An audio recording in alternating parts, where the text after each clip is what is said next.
هنا نرى في مصطلح الفجر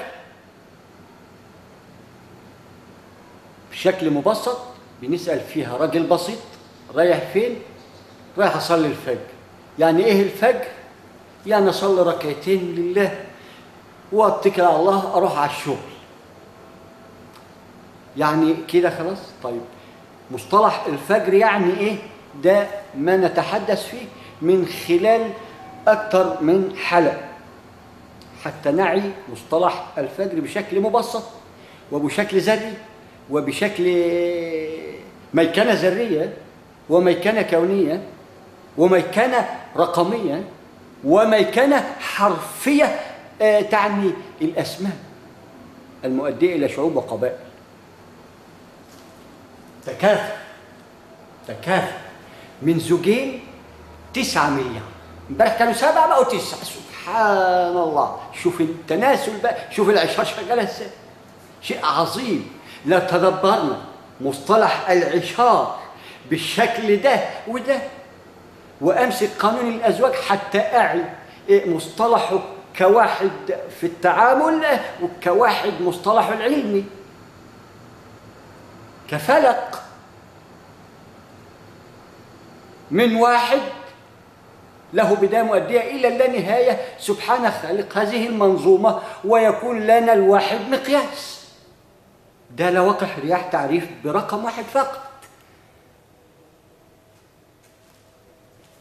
ما نعرف رقم واحد وما نلاقيش فيه اللي احنا عايزينه بندخل على رقم 2. ده له علم وده له علم.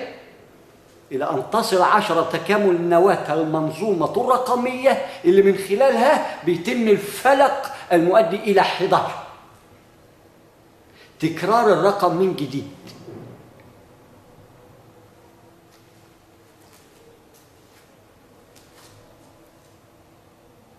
فمعنى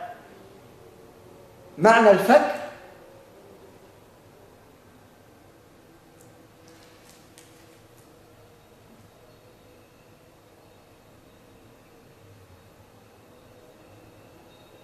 إنه انفجار كوني عظيم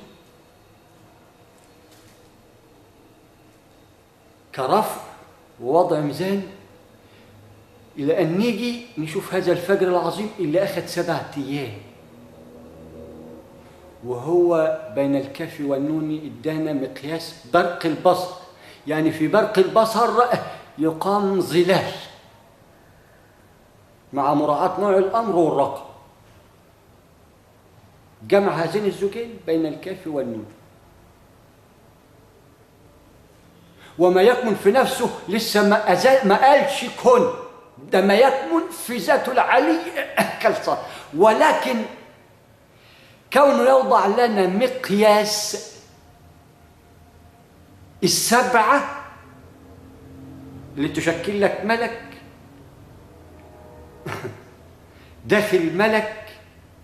داخل ملك وكل ملك 7 بمقياس وكل ده مقاييس ذرية وكل مقياس له نسبة وتناسب لأن كله في النهاية في أرق من لواقح رياح وليست الشعرة. وهذا ما يسمى الصراط اللي احنا عليه سائرون بمقدار العمر بس إلى آن اللي هو السراب. ده ما ينتهي. السراب في العمر. السراب كتدبر من نوع السراب اللي بيشكل حركة ذرية إلى أن يصل سراب. فهذا المصطلح يشكل نواة منظومة كونية مترتقة تسمى دائبة أي متجددة.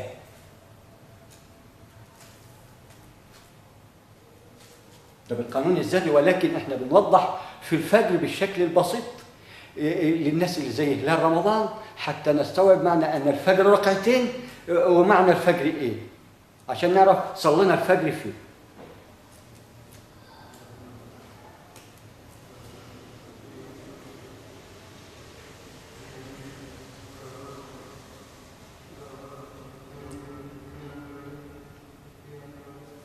فهذا الفجر كما قلنا ذكرنا انفجار كون عظيم لسه ما طلعلوش شمس، ده ميلاد يوم من يوم وسلخ نهار من الليل، حاجة عظيمة، ولكن شيء من التدبر لإرضاء رب العرش العظيم، لأن هذا هو الكتاب وتراه منشورا، واقرأ كتابك ده بتاعك، هذا ما يسمى كتابك وأنت مالكه يوم الدين، وها يوم الدين، وشوف عايز تمتلكه بأي دين. كل الديانات بتقول لك صلح لبغلة اللي هتأتي من بعدك، لأن البغلة لا تعي لأين هي ذاهبة إلا ما تسلمها، يا تبقى مسيحية يا يهودية يا مسلمة، ودي عشان حق، وإذا كانت كافرة نحاول بقى إن إيه نعدل نفسنا بقى علشان نعي إلى أين نحن ذاهبون بقانون إني ذهبت بقانون اخلع نعليك.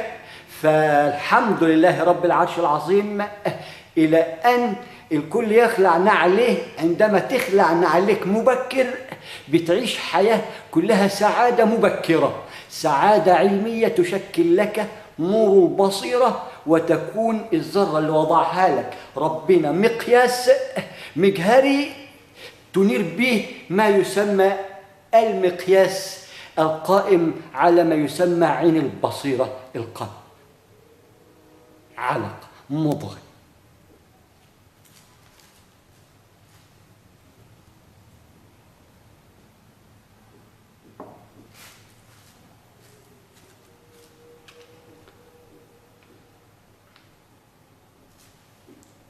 فعند السلخ إذا ما جاش شمس في الأنفس حاجة، ظهرت الشمس شكر وتعظيم. ما أقول لك ما تسجدوش للشمس لا، ليه؟ لأن ليهم مشاعر تقشعر لها الأبدان، لأنها آيات عظيمة وضعها الله سبحانه وتعالى يعني بمواقيت ودائبة ومتجددة وديمومة ولواحة ومركز تدريب، ومن خلاله بنشوف القوى أساسية، لأن ادانا مقياس الذرة كعلماء ذرة نتدبر مقياس له مقياس فوق، وهذا المقياس وإذا وصلت فوق بعد أن تمسكت بداية اللانهاية بتبقى محتاج تحيا بقى. ليه؟ لأني شفت بنور البصيرة أقوى من نور الزوجين، لأن نور الزوجين مقياس ذرة ما يتحملش رؤية ما تراه البصيرة من خلال العلم اللي هيحمله هذا القلب. ونذكر الشق مرتين ونتدبر آيات القرآن، يعني فلينظر الإنسان مما خلق. وقف، احنا مش عايزينه بقى يقول لنا سبحانه وتعالى، كفاية دلنا على دي كلنا مقياس عشان يقول لنا بقى خلق من ماء دافئ.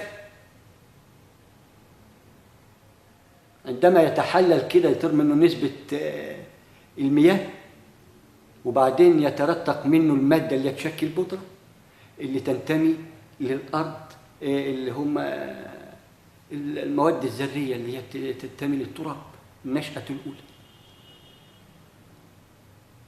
يبقى هذا الماء الدافئ دفئه فيه مادة لها حرارة معينة،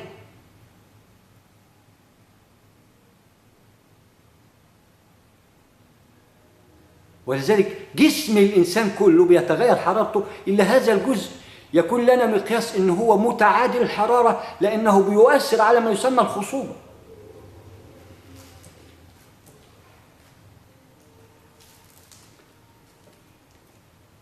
يبقى ده الماء الدافئ، طالما دافئ يبقى فيه مواد منعمة هنا، وضع لها جنة تتواكب معها الإحياء تسع، ولكن لها كونها العظيم اللي ترتضي مش عايزه تيجي هنا، وما تيجي هنا تقرف انها كانت هنا وانها نطفت، لا، وما تشوف بقى الاعظم، لان هو هنا انت بقى اما خدك من الطفيليات وبنتطفل بها على الله طفيله ولا طفيل، بتيجي انت بقى كان لك حياتك الخاصه وسمائك وارضك، وخلقها لك نور على نور. عندما تنظر إلى هذه الذرة تراها نور على نور. من أي؟ من بين الصلب أي العظام بيتقطع، عشان كده يديك صلب. ولذلك مادة الصلب جت من مصطلح العظام، بما أنها صلب بتتكسر ما بتتنش. والترائب اللحم اللي هو بيعود للتراب، وكلاهما بيروح مع التراب، ولكن الصلب عمره أطول شوية لأنها مقاييس، لأن النهاية بتنتهي الأول والبداية بتنتهي الآخر، لأن النهاية بداية اللانهاية. يبقى أنت من هنا مت من مادة الطفيليات، عديت منها خلاص، ده ما يسمى موت. هنا في إحياء بقى، هو هيحييك ترى تبقى مبصر. ولذلك بتشكل لك المادة السوداء مع أنها نور على نور، بس أنت لا تعني أنك كنت مادة طحلبية تتطحلب، طفيلة تتطفل، ومتكلم في وضعك اللي شخصه لك ربنا وما نسكش فيه، وضعه لك نور على نور. وانظر بالمجهر اللي أنت توصلت به من خلال العلم. ولدينا يعني كل ما يسعى يكمن في بالك، ده عندنا جنة الله ودعها، حطنا مقاييس هنا حاجة عظيمة، آلات يعني لا يعلمها إلا صاحب العلم من الله سبحانه وتعالى. فهذا ما يسمى الموت عندما أخذك من طفيل. أنت نفسك إما بصيت للطفيل اللي طلع ده له ديل وعامل زي التفاح وبيعمل حاجة عجيبة، بتقول الحمد لله إن أنا ما نزلتش، يا ساتر يا ساتر. طب ما تتدبر ده، تعي أن ليك جلباب فوق تقرف من ده على طول، تحترم نفسك، تقف أمام الله محترم، تعطيه فرضه باحترام، تعي معنى فروضه وتعي معنى مصطلحاتها. والمصطلح يعني إيه؟ علمي، ويعني إيه مناسك أي عبادات.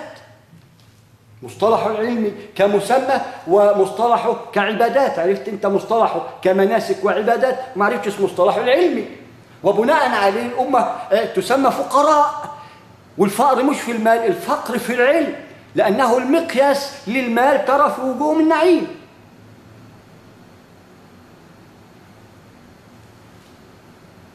فده فجر،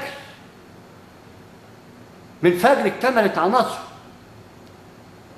جاب القانون الحياة 9 ليه؟ لأن هنا يخرج من بين الصلب والترائب. وبعدين ده شوف بقى نوع على رجالي، شوف بقى يعني حتى يا أخي يرتد إلينا علمنا خاسئ كما يرتد إلينا بصرنا خاسئ من مدار النجم المادة السوداء يعود تاني.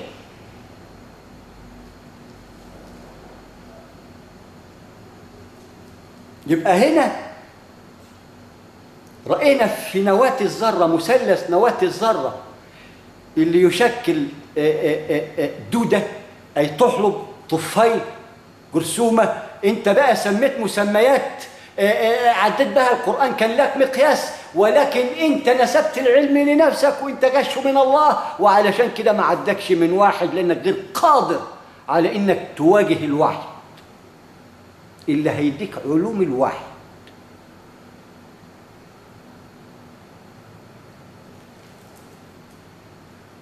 لان لها مقادير، وما يقابلكش الا لما تكون محترم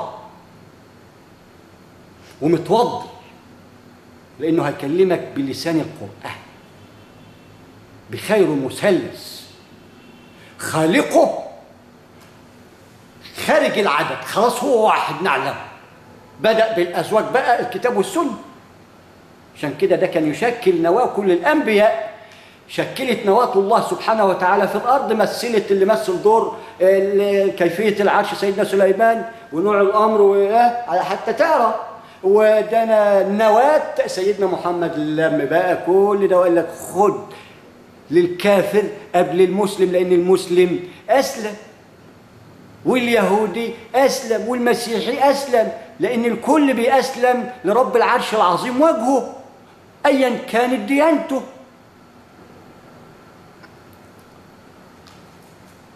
ما أنت مسلم وجهك لمين؟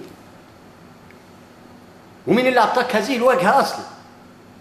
فهنا اللي نحسبه موت هو في ذاته الإحياء كمصطلح دائب، أي دائبتين.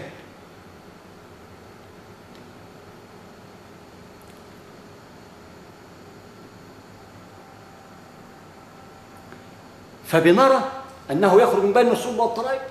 هنا بقى بنيجي إحنا نفهم من هذا المصطلح إيه من خلال العلم اللي قلناه دلوقتي من نص الآية. استفدنا علم نوضح الآية، وفي نفس الوقت يأتي بقى علوم، دي بداية اللانهاية في هذا المصطلح أو في هذا العلم. ده كنز علم، مفتاح المثلث. وفي أنفسكم آيات أفلا تنظرون. بص للثلاث عقل دول، مثلث تراه مفتاح 99. عندما تعي هذا المثلث اداك 1 ب10، يبقى ادى 9 فوق 100. يديك حملة عرش الرحمن اللي انت من مكونات، وانت اعظم هذه الملائكه في خير حمل لعرش الرحمن. انت بتحمله بكلمه من الله الى الله في الله، وقال لك بلغوا عني ولو ايه، ينوب عنه سبحانه وتعالى سيدنا محمد. وهناك فرق بين الخالق والمخلوق، وما أدرك بما بينهما سيدنا جبريل عليهم جميعا الصلاة والسلام من الله سبحانه وتعالى، لأنه وصل وتوصيله أدى إلى سلام. ولذلك يجوز الصلاة والسلام على الذرة. ليه؟ لأنها متواصلة، وكل له صلاة وتسبيح. متواصلة أي متمددة فيما يسمى لواقح رياح، عمد ممدد زي اليويو كده، بس لا ترى لأنه ضوء. شوف الجمال.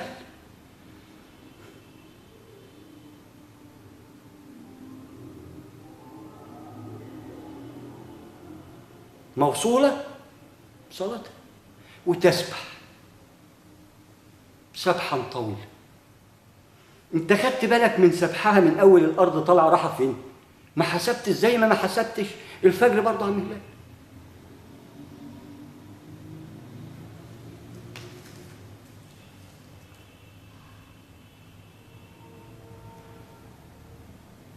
عندما خلق الله سبحانه وتعالى هذا الفجر حط نواته 10. هو فتح بمثلث زوجين ضغط زادت نار واداك انت 10. وانت من 10 من رقم 9، قانون الاحياء 9. جيت انت اهو كملت 10. الحمد لله على السلامه. انشقت زوجتك ادى 11. فكل واحد بقى في ذاته 11 11 11 و19 19 19 وواحد واحد واحد واحد مفصوله. وفصلنا الايات تفصيلا. بصوا هو في انفسكم ايات، واحنا بنشرح في ايه عظيمه تسمى الانسان اللي ناسي هذا العلم. وفي منهم اللي مصر وعن عمد، بس هجيبك من ديلك. ده انت لو في لواقح رياح هذا امر الله.